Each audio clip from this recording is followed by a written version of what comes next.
ونبي الرحمة ونبي التوبة ختمت به النبوة وانتهت به الرسالة فصلى الله تعالى عليه وعلى آله وأصحابه وبارك وسلم تسليما كثيرا كثيرا. أما بعد فيا معشر المسلمين، قال الله تبارك وتعالى في كلامه العظيم: أعوذ بالله من الشيطان الرجيم، لقد كان لكم في رسول الله أسوة حسنة. برادران اسلام، فتنوں اور فسادات سے بھرے دور میں کوئی کچھ بھی کہے، کچھ بھی کرے، لیکن بڑا خوش نصیب ہے وہ مسلمان کہ جو موجودہ دور کی حالتوں سے بچتے ہوئے اور کسی نہ کسی طرح ترکیبوں کو اپناتے ہوئے اس طرح اپنی زندگی کو لے کر چلے کہ میرا ایمان بچا رہے، میرا عقیدہ سلامت رہے۔ دنیا ہے، اس ماحول کی گردش میں ہر ایک کو رہنا ہے۔ بہت سے تو ایسے ہوتے ہیں کہ بس وہ اپنی نظر میں یہ سوچتے ہیں کہ جیسا وقت ہو، جیسی لوگوں کی باتیں، سوچ اور فکر ہو، جیسے حالات ہو، اس کے مطابق اپنے آپ کو ڈھال دو۔ وہ ذرا یہ نہیں سوچتے کہ حالات کے مطابق خود کو ڈھالتے ڈھالتے ڈھالتے ڈھالتے اور لوگوں کی نظروں میں اچھے بنتے بنتے ہم ایمان و اسلام کے راستے سے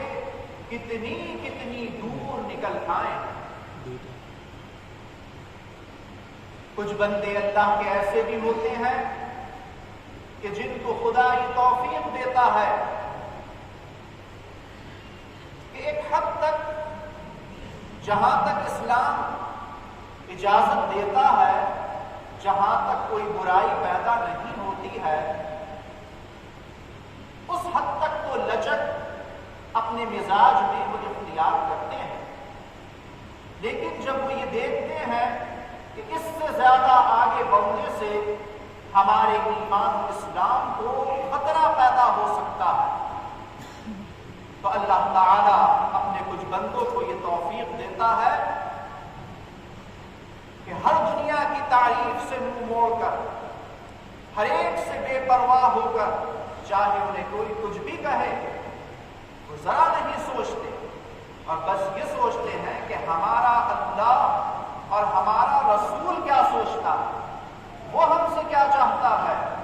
وہ ہمیں کس شکل میں اور کس صورت میں اور کس انداز میں مسلمان بنے دیکھنا چاہتے ہیں۔ حضور احمد مجتبی محمد مصطفیٰ صلی اللہ علیہ وآلہ وسلم نے ایک حدیث پاک کے اندر بڑی مختصر سی اور بڑی جامع بات بیان فرمائی ہے۔ آپ کے الفاظ ہیں کہ العبادۃ فی الحرج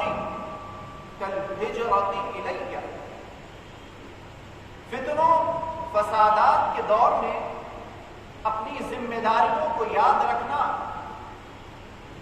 اور اچھائی برائی میں تمیز کیے رہنا یہ بہت بڑی بات ہے، آسان نہیں۔ فرماتے ہیں یہ ایسا ہے کہ جیسے کوئی اپنی دنیا کے سارے معاملات چھوڑ دے اور بس میں جس طرف بلاؤں میرے ایک اشارے پر اس طرف دوڑ آئے، سب کچھ اپنی دنیا چھوڑ دے، کسی اچھائی برائی کی پرواہ نہ کرے، بس یہ سوچے کہ میرے رسول مجھے بلا رہے ہیں تو مجھے جانا ہے، اس سے آگے کچھ نہیں سوچنا۔ فرمایا کہ برائیوں کے دور میں، فتنے اور فسادات کے دور میں جو شخص صحیح راہ پر قائم رہے، مثال ایسی اللہ کے رسول صلی اللہ علیہ وآلہ وسلم نے مختلف احادیث کے اندر صاف صاف بیان یہ فرمایا ہے کہ جیسے جیسے زمانہ مجھ سے دور ہوتا چلا جائے گا اور قیامت کے قریب لوگ بڑھتے جائیں گے، اسی قدر فتن و فسادات کے دروازے ان پر کھلتے چلے جائیں گے۔ اسی لیے آپ نے یہ فرمایا ہے کہ جو بھی موجودہ وقت ہے تمہارے سامنے اس کو برا مت کہو، اس کو بہتر سمجھو اور یہ سوچو کہ اس کے بعد جو آنے والا وقت ہے یا ہمارے بعد کی جو آنے والی نسل ہے وہ اس سے بھی زیادہ بدتری کی طرف ہوگی۔ تو جو وقت ہے اس کو بہتر سمجھو، مناسب سمجھو،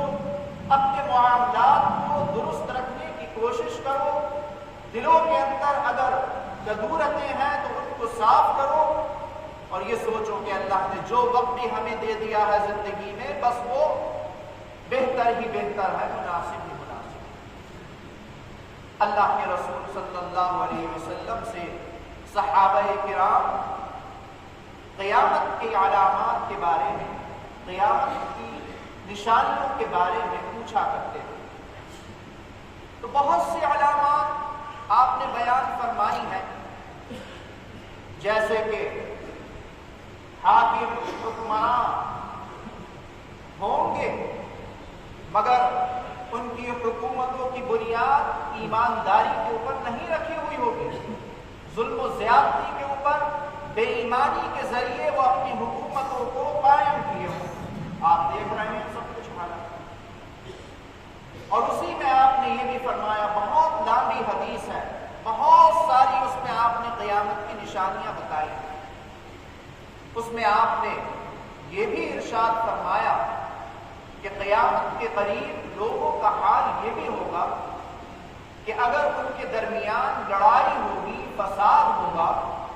اور کوئی انسان بیچ میں بڑھ کر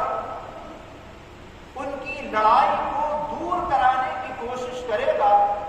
اور وہ یہ چاہے گا کہ یہ دونوں مسلمان ہیں، اللہ کے واسطے ان کے دل صاف ہو جائیں اور یہ ایک دوسرے کے قصوروں کو معاف کر دیں اور دل سے بھلا دیں اور ایک دوسرے کے لیے اپنے دلوں میں محبت پیدا کر لیں، تو فرمایا کہ اگر کوئی یہ کوشش کرے گا تو اس وقت کے مسلمان اس کی بات رکھنے کو ظاہری اعتبار سے زبان سے یہ کہیں گے کہ ہاں ہم نے اپنا دل صاف کر لیا، وہ بھی یہ کہے گا اور وہ بھی یہ کہے گا، ہم نے پچھلی باتوں کو بھلا دیا، مگر فرمایا کہ وہ صلح ایسی ہوگی کہ دونوں کے دلوں کے اندر کدورتیں اور ایک دوسرے کے لیے نفرتیں جو ہیں وہ باقی رہیں گی اور دل سے وہ ایک دوسرے کے قصوروں کو معاف نہیں کریں۔ پچھلے زمانے کے اندر زبان ہوتی تھی، جو کہہ دیتے تھے